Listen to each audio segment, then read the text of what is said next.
এই দেশের প্রত্যেকটি মানুষের হৃদয়ে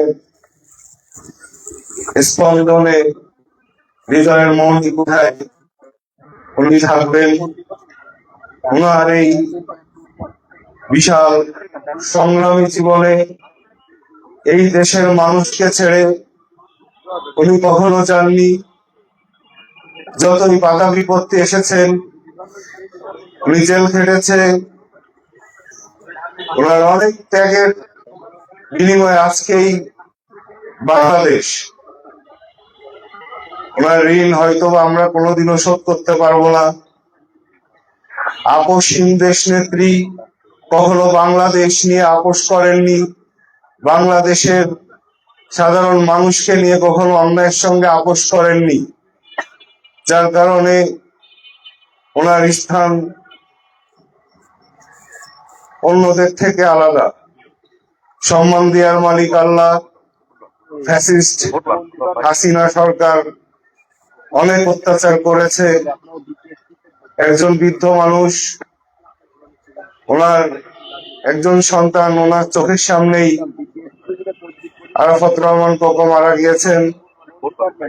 আর একজন দেশনেতা তারেক রহমান সুদূর প্রবাসে ছিলেন দীর্ঘদিন। উনি এই বাংলাদেশের মানুষকে ছেড়ে কখনো যাননি।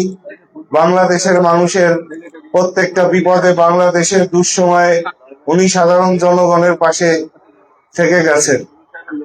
আমরা সবাই সাবেক প্রধানমন্ত্রী দেশমাতা বেগম খালেদা জিয়ার রুহের আত্মার মাগফিরাত কামনায় দোয়া করব। সিনিয়র নেতৃবৃন্দ আছেন, ওনারা আরো বিশদ আকারে নেত্রীকে নিয়ে আলোচনা করবে। যারা উপস্থিত হয়েছেন সকলকে ধন্যবাদ জানিয়ে আমার সংক্ষিপ্ত আলোচনা শেষ করছি। আসসালামু আলাইকুম। সম্মানীয় নেতৃবৃন্দ,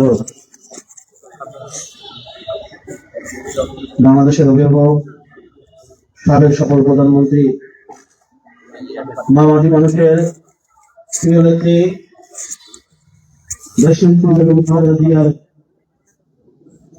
বর্ণাঢ্য মর্মময় জীবন সংক্ষিপ্ত আলোচনা করছে বাংলাদেশ জাতীয় দল খুলনা জেলা শাখার সংগ্রামী আহ্বায়ক,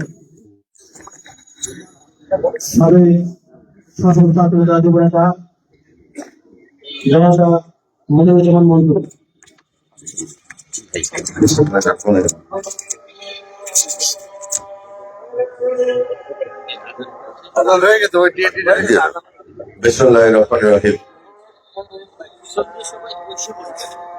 বাংলাদেশ জাতীয়তাবাদী দল বিএনপির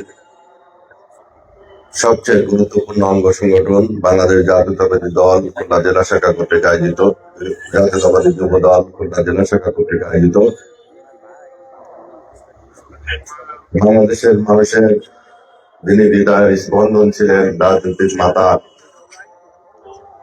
এবং আমাদের রাজনৈতিক অভিভাবক দেশনেত্রী বেগম খালেদা জিয়ার রুহের মাগফিরাত কামনান্তে দোয়া মাহফিল পূর্ব আলোচনা সভার সম্মানিত সভাপতি, খুলনা জেলা যুব দলের সুযোগ্য আহ্বায়ক, সাবেক ছাত্রনেতা, সংগ্রামী যুবনেতা ইবাদুল হক ভাই, মঞ্চে উপবিষ্ট খুলনা জেলা বিএনপির অন্যতম যুগ্ম আহ্বায়ক, বিশিষ্ট ক্রীড়া সংগঠক, সাবেক নির্বাচিত ইউপি চেয়ারম্যান বড় ভাই খান জুলফিকার আলী জুলু, উপস্থিত খুলনা জেলা বিএনপির অন্যতম যুগ্ম আহ্বায়ক, তিনিও ক্রীড়া সংগঠক, সাবেক ছাত্র নেতা বন্ধুবার মোল্লা খায়রুল ইসলাম, যুব দলের সদস্য সচিব, সাবেক ছাত্র নেতা নাজিমুজ্জামান জনি, যুব দলের অন্যান্য যুগ্ম আহ্বায়ক বৃন্দ, সামনে উপবিষ্ট বিভিন্ন উপজেলা থেকে আগত যুব দলের নেতা কর্মী ভাইরা, আসসালামু আলাইকুম। আমরা এমন এক নেত্রী সম্পর্কে আজকে দুটি কথা বলতে দাঁড়িয়েছি যে নেত্রীর তুলনা স্বাধীন বাংলাদেশের নাই। একজন গৃহবধূ থেকে বারবার নির্বাচিত প্রধানমন্ত্রী এবং মৃত্যুর পূর্বে যিনি জাতীয় ঐক্যের প্রতীক হয়ে উঠেছিলেন, সর্বশ্রেণীর সর্বপেশার সর্বদলীয় মানুষ যার উপর রাজনৈতিক ভাবে আস্থা এবং ভরসা রাখতে পারত, তিনি হচ্ছে দেশনেত্রী বেগম খালেদা জিয়া। এই ধরনের নারী নেতৃত্ব স্বাধীন বাংলাদেশে আর একটাও নাই। তিনি ছিলেন অত্যন্ত ধৈর্যশীলা। প্রতিপক্ষ এত অত্যাচার নির্যাতন তার উপর করেছিল, তারপরে 2024 সালের 5ই আগস্ট তিনি যখন মুক্ত হলেন, তারপর অনেক সাংবাদিক বিশিষ্ট ব্যক্তিবর্গ তার সঙ্গে সাক্ষাৎ দিয়ে বলেছিলেন, আপনার উপর যারা নির্যাতন করেছে তাদের সম্পর্কে আপনার মন্তব্য কি? উনি বলেছিলেন, আমার বিচার আমি আল্লাহর কাছে দিয়েছি, এখন প্রয়োজন বিএনপির সকল নেতা কর্মীরা দিয়ে বাংলাদেশের প্রত্যন্ত অঞ্চলের মানুষের যানমালের নিরাপত্তা দিই। একটা নেত্রী এত অসুস্থ, তারপর তিনি বাংলার মানুষের কথা ভেবেছেন। এর পূর্বে যদি আমরা বলি, 1982 সালের 24শে মার্চ হুসাইন মোহাম্মদ এরশাদ যখন নির্বাচিত সরকারকে হটিয়ে ক্ষমতা দখল করেছিল, তখনও কিন্তু বাংলাদেশের অবস্থা অত্যন্ত নাজুক ছিল। যারা বিএনপির সুবিধাভোগী একের পর এক দল ছেড়ে তারা ইসলামের মন্ত্রী পরিষদের শপথ গ্রহণ করলো।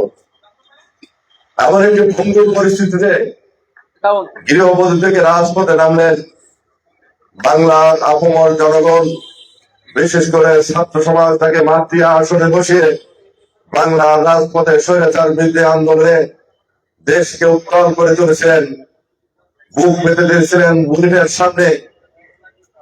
আর তিনি কখনো ওই স্বৈরাচারের সাথে আপোষ করে নাই।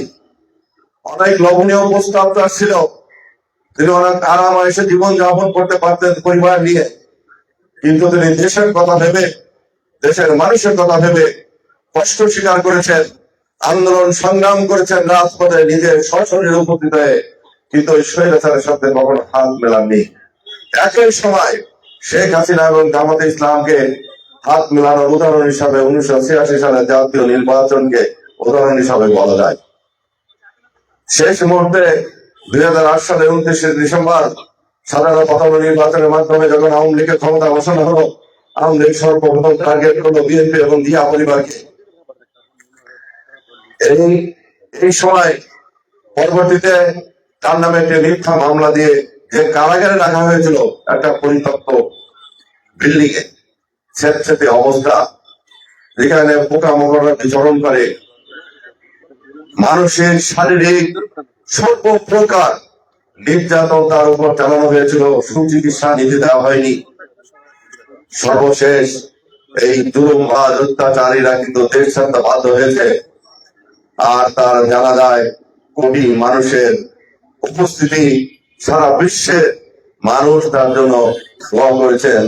বাংলাদেশের মানুষের মাঝে সেদিন হাহাকার 30শে ডিসেম্বর আমরা পরিলক্ষিত করেছি যে মানুষ, সর্বশ্রেণীর মানুষ তার অনুভব করছে যে আমরা আমাদের যে আস্থার জায়গায়, ভরসার জায়গায় আমরা সেই রাজনৈতিক ব্যক্তিত্বটাই হারিয়ে ফেলেছি। আমরা আমাদের মাথাকে হারিয়ে ফেলেছি। এই যে মানুষের আকুতি, মানুষের অনুভূতি, মানুষের দোয়া, এইটা কিন্তু অন্য কোন নেত্রীর কপালে জুটবে নাই, আর ভবিষ্যতে ইনশাল্লাহ জুটবে না। সর্বশেষ বলতে চাই, উনি দেশের স্বাধীনতার সর্বমন্তকে ঝুঁকিমুক্ত করতে দেশের টেকসই অর্থনীতি, উদার এবং মধ্যপন্থী গণতন্ত্র প্রতিষ্ঠা, ছাত্র শ্রমিক জনতা সর্বশ্রেণীর মানুষের আর্থিক উন্নয়ন, বিশেষ করে নারী সমাজের ক্ষমতায়ন, শিক্ষার ক্ষেত্রে মেয়েদের জন্য যে সুযোগ সুবিধা, কৃষক সমাজের ট্যাক্স ফ্রি, সর্ব বিষয়ে মানুষের মনে রয়েছে। সর্বশেষ বলতে চাই, ওনারও আকাঙ্ক্ষা ছিল, ওনারও স্বপ্ন ছিল, মহান মুক্তিযুদ্ধের চেতনায় গণতান্ত্রিক সরকার প্রতিষ্ঠিত হবে, বৈষম্যহীন নিরাপদ একটি উন্নত বাংলাদেশ।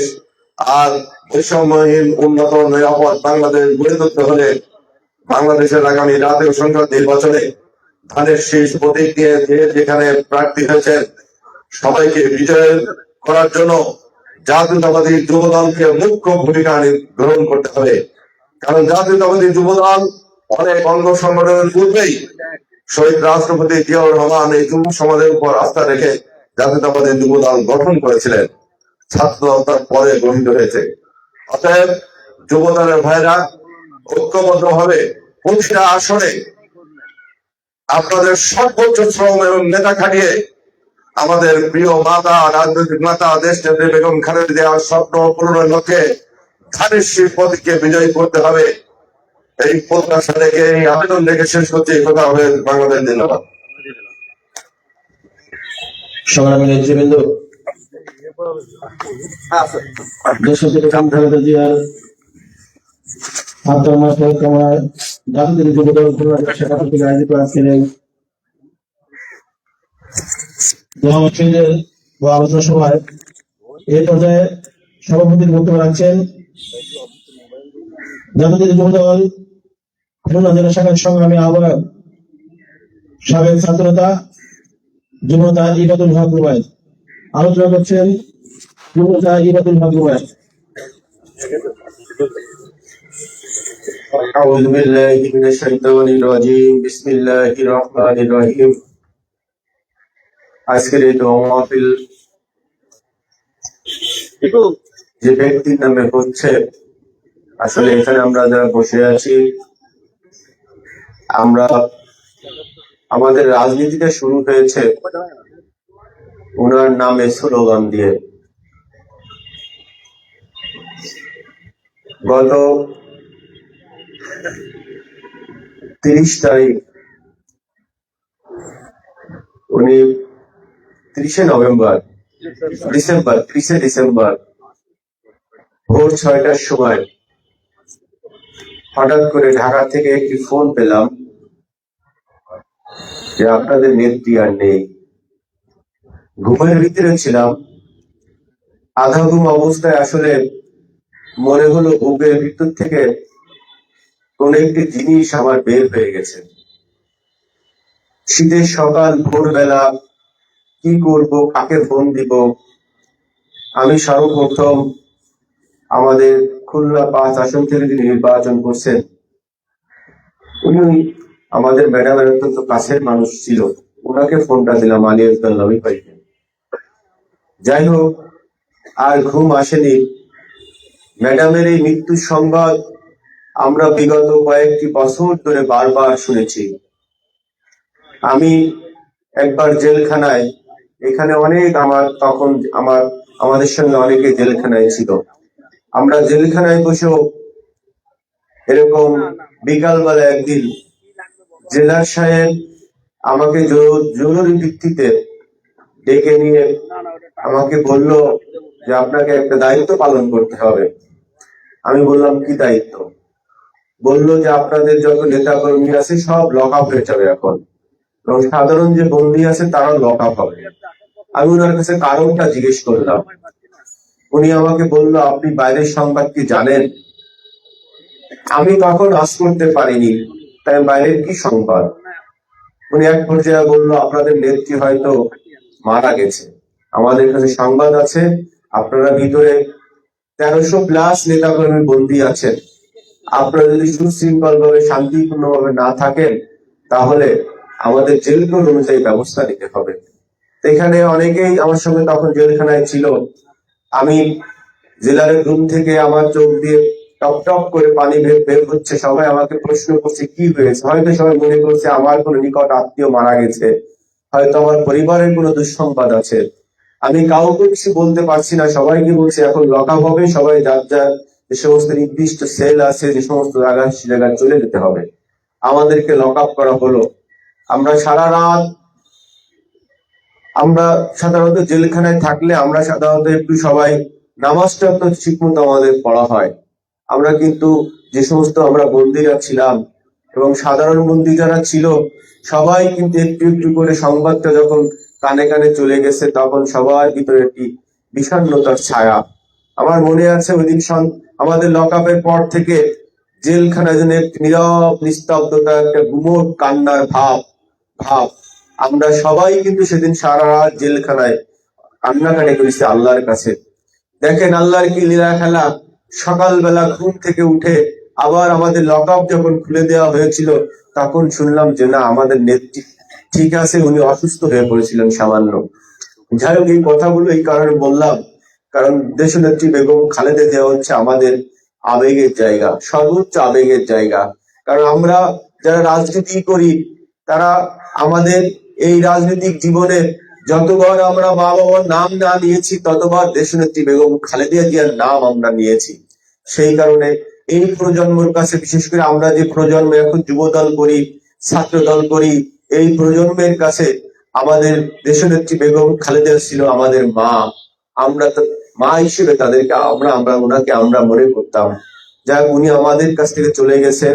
আজকে ওনার এই স্মরণ সভা, দোয়া মাহফিলের যারা আয়োজন করেছেন, বিশেষ করে আমাদের যুব দলের যারা অক্লান্ত পরিশ্রম করে যুগ্ম আহ্বায়ক সদস্যবৃন্দ, আমি ব্যক্তিগতভাবে এই আয়োজনের সাথে আমি অতটা ওতপ্রোতভাবে জড়িত ছিলাম না। আমি যারা আমাদের সদস্য শিক্ষক যারা আয়োজন করেছেন, তাদের সবাইকে আমার ব্যক্তিগত পক্ষ থেকে ধন্যবাদ জানাই, কৃতজ্ঞতা প্রকাশ করি।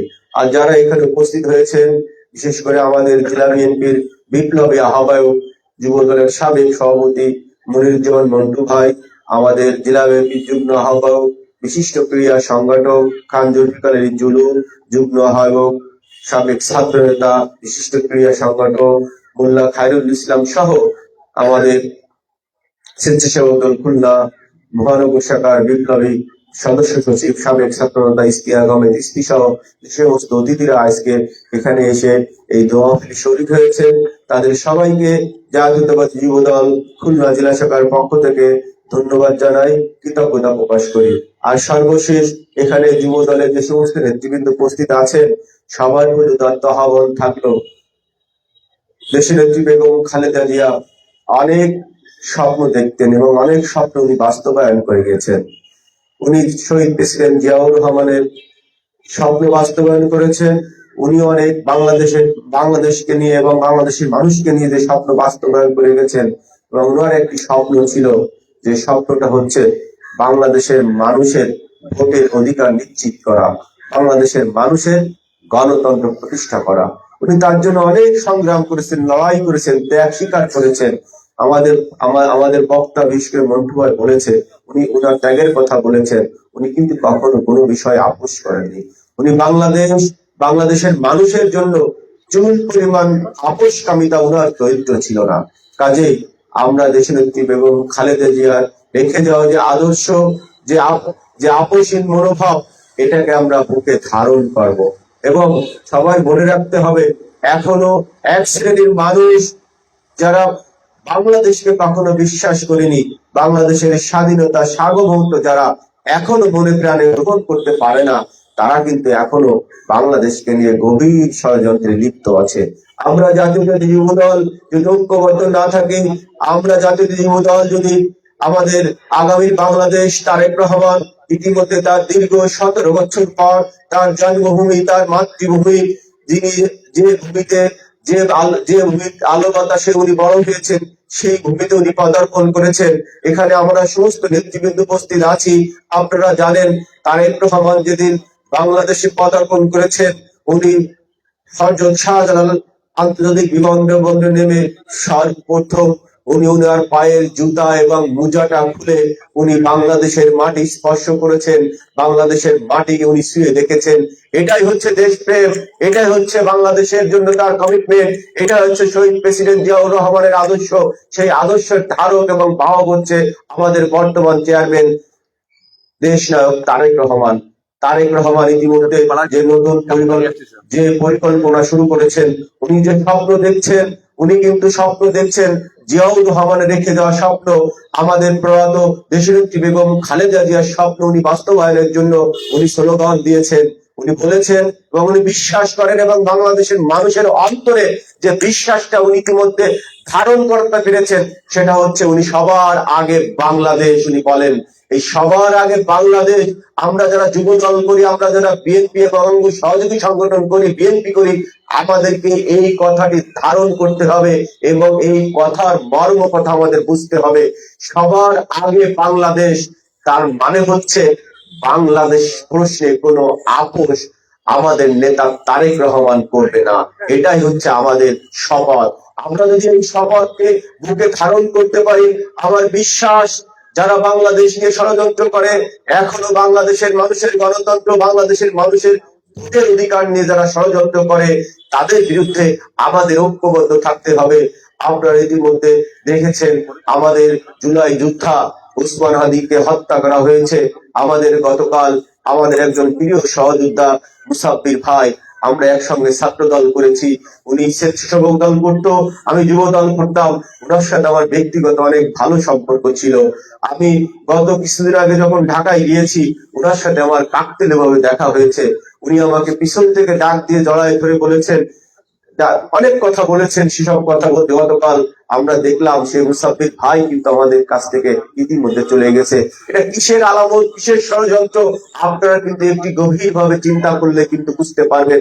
এই সব কিছুর মূলে হচ্ছে বাংলাদেশে যে আগামী এই ফেব্রুয়ারি মাসের 12 তারিখে যে নির্বাচন হবে, সেই নির্বাচনকে বানচাল করার ষড়যন্ত্র।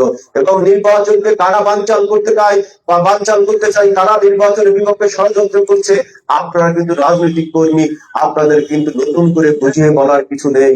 যারা কখনো ক্ষমতা স্বাদ পায়নি, যারা কখনো ক্ষমতা কি জিনিস সেটা তারা বুঝতে পারেনি, কিন্তু আধা ক্ষমতার স্বাদ কিন্তু তারা পেয়েছে। দেখবেন এই 5ই আগস্টের পরে যাদের নাম বন্ধ কিন্তু এই বাংলাদেশের মানুষ জানতো না, তারা কোথায় গিয়েছিল, কোথায় কি করতো, কেউ জানতো না। এই এই এই সমস্ত গোষ্ঠী 5ই আগস্টের পরে মনে করছে তারাই ক্ষমতার অংশীদার, তারা বাংলাদেশটা তাদের।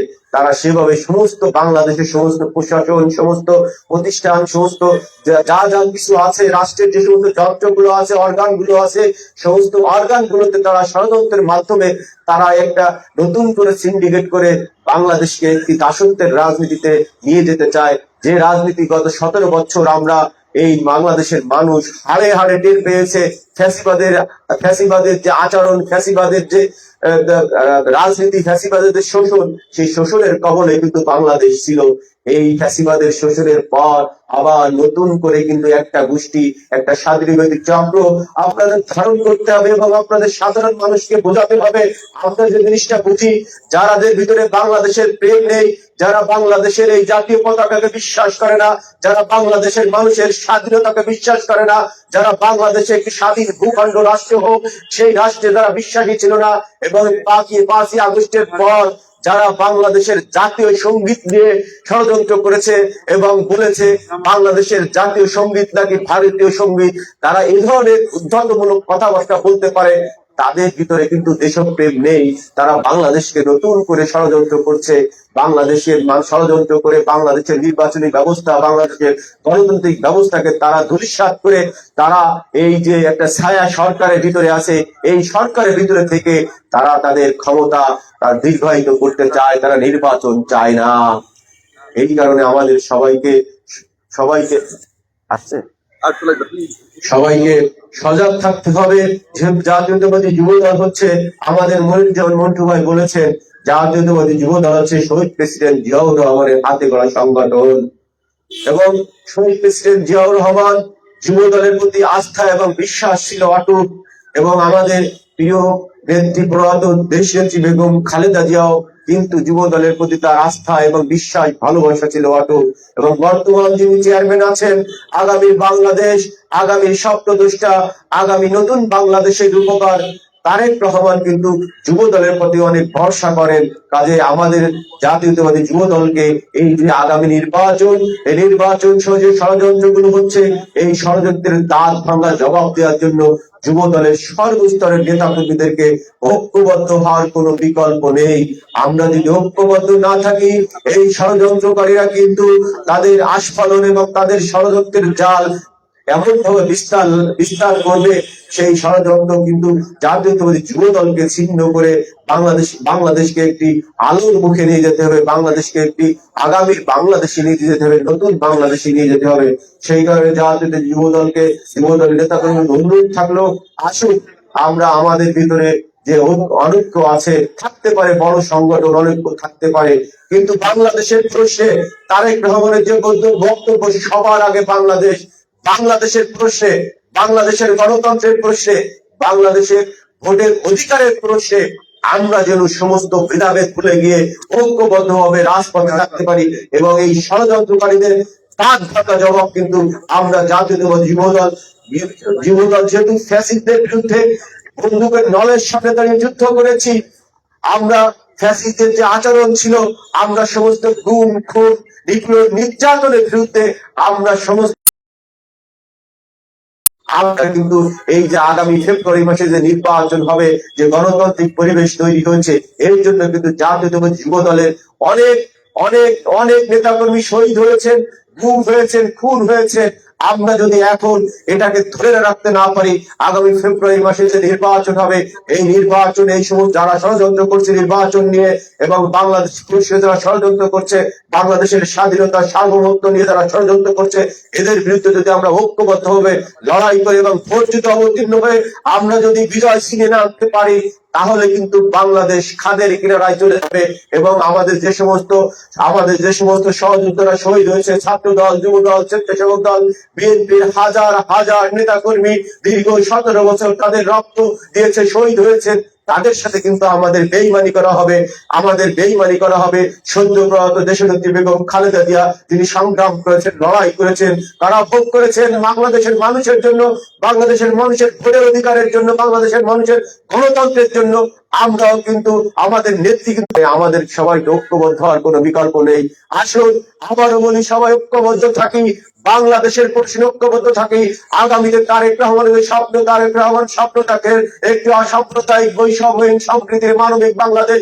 সেই বাংলাদেশ গড়ার জন্য, তারেক রহমানের স্বপ্ন বাস্তবায়নের জন্য আমরা তারেক রহমানের স্বপ্নের ফেরিয়ালা হিসেবে আমরা জাতীয়তাবাদী যুব দল খুলনার যে 6টি আসন আছে, 6টি আসনে যার যেখানে বাড়ি সেখানে আমরা এটাকে একটি আমানত হিসেবে, একটি যুদ্ধ হিসেবে গ্রহণ করে আমরা ভোট যুদ্ধ অবতীর্ণ হয়ে আমরা ধানের শীষের প্রার্থীকে জয়যুক্ত করে আগামী দিনে তারেক রহমানকে রাষ্ট্রনায়ক হিসেবে আমরা রাষ্ট্রনায়ক হিসেবে ঘোষণা করে আমরা ঘোষণা যখন করতে পারবো, তখনই আমাদের এই যুদ্ধ শেষ হবে।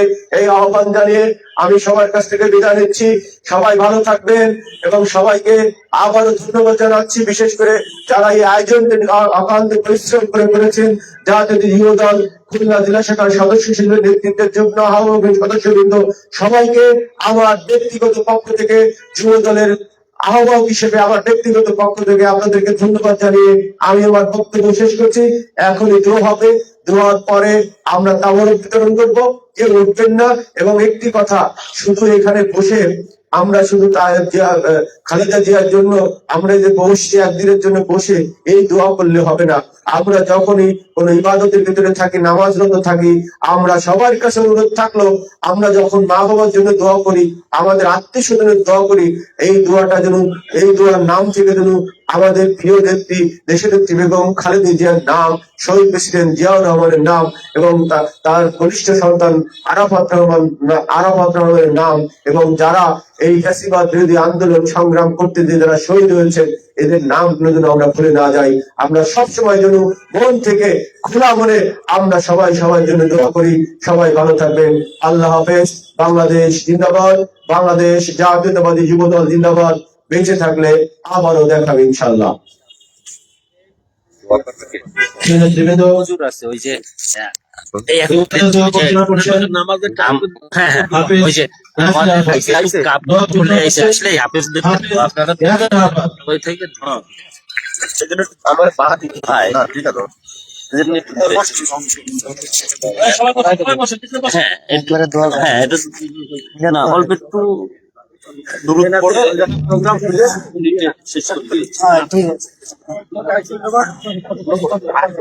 أعوذ بالله من الشيطان الرجيم. بسم الله الرحمن الرحيم. الحمد لله رب العالمين الرحمن الرحيم مالك يوم الدين. إياك نعبد وإياك نستعين. اهدنا الصراط المستقيم صراط الذين أنعمت عليهم غير المغضوب عليهم ولا الضالين.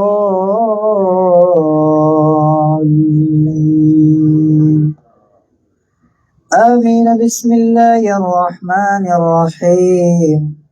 قل هو الله أحد الله الصمد لم يلد ولم يولد ولم يكن له كفوا أحد بسم الله الرحمن الرحيم قل هو الله أحد الله الصمد لم يلد ولم يولد ولم يكن له كفوا أحد بسم الله الرحمن الرحيم قل هو الله أحد الله الصمد لم يلد ولم يولد ولم يكن له كفوا أحد بسم الله الرحمن الرحيم ألهاكم التكاثر حتى زرتم المقابر كلا سوف تعلمون ثم كلا سوف تعلمون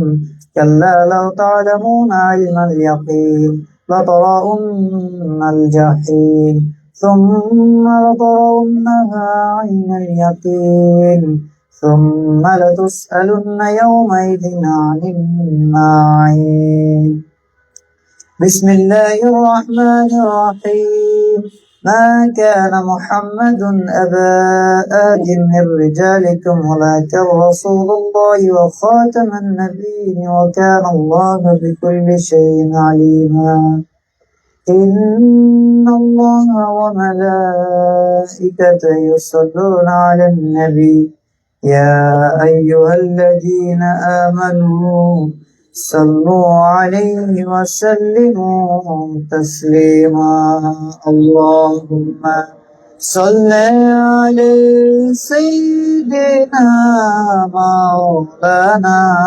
محمد وعلى آل سيدنا شافعنا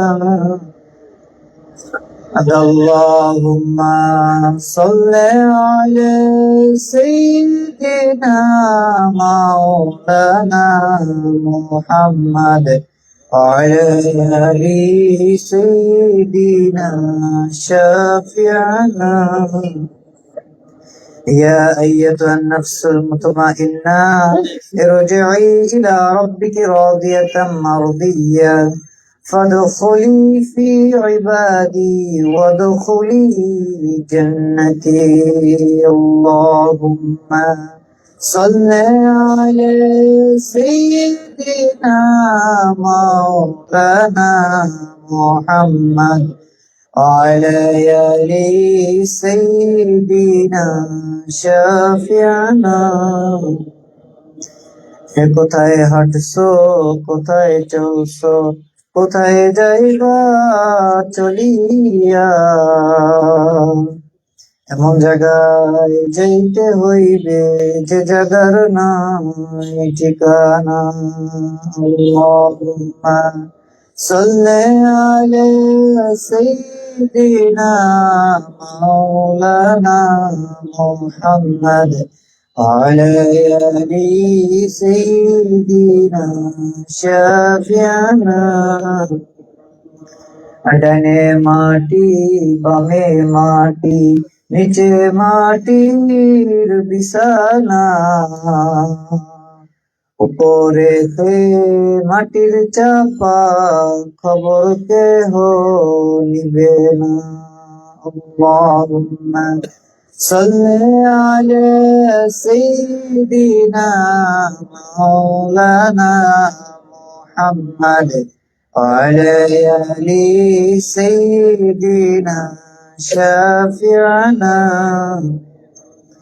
بلغ العلا بكماله كشف الدجى بجماله حسنت جميع خصاله صلوا عليه وآله سلموا يا قوم بل صلوا على صدر الأمين مصطفى ما جاء إلا رحمة للعالمين الصلاة والسلام عليك يا رسول الله الصلاة والسلام عليك يا حبيب الله الصلاة والسلام عليك يا شافع المجرمين الصلاة والسلام عليك يا رحمة للعالمين সম্মানিত হাজিরিন আসসালামু আলাইকুম ওয়া রাহমাতুল্লাহ যে বিষয় নিয়ে আলোচনা এবং দোয়া মাহফিল আমরা সকলে জানি, আমরা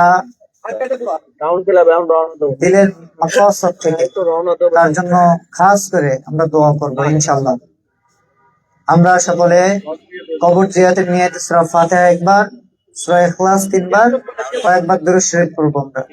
আসসালামু আলাইকুম ইয়া আহলাল কুবুর ওয়াল মুসলিমিন ওয়াল মুমিনিন ওয়াল আলহামদুলিল্লাহি রাব্বিল আলামিন ওয়া إياك نعبد وإياك نستعين اهدنا الصراط المستقيم صراط الذين أنعمت عليهم غير المغضوب عليهم ولا الضالين آمين. بسم الله الرحمن الرحيم. قل هو الله أحد الله الصمد لم يلد ولم يولد. قل هو الله أحد. بسم الله الرحمن الرحيم. قل هو الله أحد الله الصمد. اللهم صل على سيدنا ونبينا وشفيعنا وحبيبنا ومولانا محمد صلى الله عليه وعلى آله وأصحابه وبارك وسلم. اللهم صل على سيدنا ونبينا وشفيعنا وحبيبنا ومولانا محمد صلى الله عليه وعلى آله وأصحابه وبارك وسلم.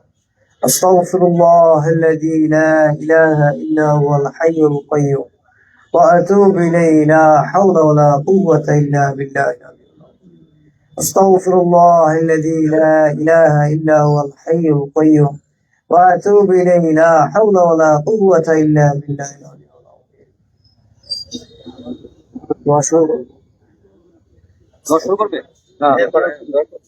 أستغفر الله الحمد لله رب العالمين. الصلاة والسلام عليك يا شافي المجرمين وعلى آله وأصحابه أجمعين. ربنا آتنا في الدنيا حسنة وفي الآخرة حسنة وقنا عذاب النار وقنا عذاب القبور وقنا عذاب الحشر وقنا عذاب الفلسرات وقنا عذاب يوم القيامة. আল্লাহ পাক রব্বুল আলামিন মহিয়ান গরিয়ান সর্বশক্তিমান দয়ালু দাতা খোদা মেহেরবান আল্লাহ, আমরা প্রতিভায় কিছু গুনাহগার বান্দা আল্লাহ, জোহরের পূর্বে তোমার এই সংলাপে বসে আল্লাহ গুনাহগার বান্দা হাত উত্তোলন করে দিয়েছে, সকলে মাফ। আপনি সর্বপ্রথম আমাদের তামাম জিন্দেগীর গুনাহগাতাকে আপনি মাফ করিয়া দিন আল্লাহ পাক রব্বুল আলামিন। এই স্থানে বসে কোরআনকে তেলাওয়াত করা হয়েছে গো মাহবুব, দোয়া দুরূদ তাসবিহ তাহলিল যা কিছু পাঠ করা হয়েছে গো মাহবুব, এর ভিতরে যদি কোনো ভুল ত্রুটি থাকে আল্লাহ আপনি মাফ করিয়া দিন আল্লাহ পাক রব্বুল আলামিন। এই মজলিসের ভিতর যা সব দান করেছেন লক্ষ লক্ষ কোটি কোটি গুণ বৃদ্ধি করে ওই সোনার মদিনায় শুয়ে আছেন আখিরি পয়গম্বর বিশ্ব নবী মুহাম্মদুর রাসূলুল্লাহ সাল্লাল্লাহু আলাইহি ওয়াসাল্লামের রূহ মুবারক আপনি পৌঁছে দিন আল্লাহ পাক রব্বুল আলামিন। পিতা আদম আলাইহিস সালাতু ওয়াস সালাম হইতে যত মুমিন মুমিনাত মুসলিমিন মুসলিমাত ফরেজগার শহীদ শহীদান আল্লাহ, যারা এই গহীন অন্ধকার কবরবাসী হয়ে গেছে, আজকের এই দোয়ার বদৌলতে আল্লাহ আপনি সকলকে মাফ করিয়ে দিন আল্লাহ পাক রব্বুল আলামিন। উপস্থিতের ভিতর যার যার দক্ষিণে আব্বাজান আম্মাজান ভাই বোন আত্মীয় স্বজন পাড়া প্রতিবেশী, শ্বশুরের কুল থেকে নিয়ে শাশুড়ির কুল পর্যন্ত আল্লাহ, যারা এই গহীন অন্ধকার কবরবাসী হয়ে গেছে, আজকের এই দোয়ার বদৌলতে আল্লাহ আপনি সকলকে মাফ করিয়ে দিন আল্লাহ পাক রব্বুল আলামিন। আর যাদের দোয়া করার মতো কেউ নাই আল্লাহ আপনি তাদেরকেও মাফ করিয়ে দিন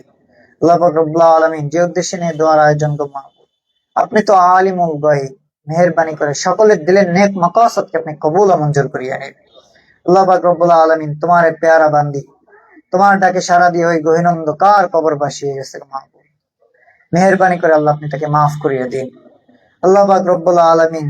আজকের এই কোরআনের বদৌলতে আল্লাহ তাকে মাফ করিয়ে দিন আল্লাহ পাক রব্বুল আলামিন। আল্লাহ আমরা তো গুনাহ করতে করতে পাহাড় পর্বত পর্যন্ত গুনাহ করে ফেলছি গো মাহবুব, আপনি আমাদের গুনার দিকে না তাকাই আপনার নাম তো রহিম রহমান গফুর ও গফফার, সে নামের ইজ্জতে আমাদের সকলকে আপনি মাফ করিয়ে দিন আল্লাহ পাক রব্বুল আলামিন। আল্লাহ বিশেষ করে আল্লাহ যে উদ্দেশ্যে নিয়ে দোয়ার আয়োজন গো মাহবুব, মেহেরবানি করে আল্লাহ তাকে আপনি মাফ করিয়ে দিন আল্লাহ পাক রব্বুল আলামিন। দুনিয়ায় থাকাকালীন যদি কোনো ন্যায় অন্যায় করে থাকে, আজকের এই কোরআনের বদৌলতে সকলের হাতের দোয়ার বদৌলতে আল্লাহ পাক রব্বুল আলামিন আপনি তাকে মাফ করিয়ে দিন, মাফ করিয়ে দিয়ে চিরস্থায়ী আপনি তাকে জান্নাতবাসী হিসাবে আপনি কবুল ও মঞ্জুর করিয়ে নিন আল্লাহ পাক রব্বুল আলামিন। আল্লাহ আপনার আরো একজন বান্দা আপনার ডাকে সাড়া দিয়ে চলে গেছে, দেশপ্রেমিক মাহবুব, মেহেরবানি করে আজকের দোয়ার মাহফিলের উসিলা করে আপনি তাকে মাফ করিয়ে দিন আল্লাহ পাক রব্বুল আলামিন তাকে আপনি কবুল মঞ্জুর করিয়া নিন। উপস্থিতের ভিতর আল্লাহ যারা যারা অসুস্থ আছে তাদেরকে আপনি শেফা আজলা দায়না নাসিব করিয়া দিন। আল্লাহ পাক রব্বুল আলামিন দেশ এবং মানুষের মুখ উজ্জ্বল করতে পারে আল্লাহ আপনি সেই তৌফিক দান করিয়া দিন। আল্লাহ পাক রব্বুল আলামিন তাদের সন্তানাদি আছে মাহবুব, বাংলাদেশে আছে তারেক রহমান, আল্লাহ মেহেরবানি করে আল্লাহ সে জানি দেশ এবং মানুষের মুখ উজ্জ্বল করতে পারে আল্লাহ আপনি সেই তৌফিক দান করিয়া দিন। আল্লাহ পাক রব্বুল আলামিন একত্রভাবে থাকতে পারে আল্লাহ আপনি সেই তৌফিক দান করিয়া দিন। আমরা সকলে তাদের জন্য পড়ব রব্বির হামহুমা কামা রব্বায়ানি সগীরা, রব্বির হামহুমা কামা রব্বায়ানি সগীরা, রব্বির হামহুমা কামা রব্বায়ানি সগীরা। ইয়া রব্বুল আলামিন, আমাদের এই দোয়াখানি আপনার পেয়ারা হাবিব আখেরি পয়গম্বর বিশ্ব নবী মুহাম্মদ রাসূলুল্লাহ সাল্লাল্লাহু আলাইহি ওয়াসাল্লামের উসিলা করে আপনি কবুল ও মঞ্জুর করিয়ে নিন। রব্বির হামহুমা কামা রব্বায়ানি সগীরা। সুবহান রাব্বিকা রব্বিল ইজ্জাতি আম্মা ইয়াসিফুন ওয়া সালামুন আলাল মুরসালিন ওয়ালহামদুলিল্লাহি রাব্বিল আলামিন।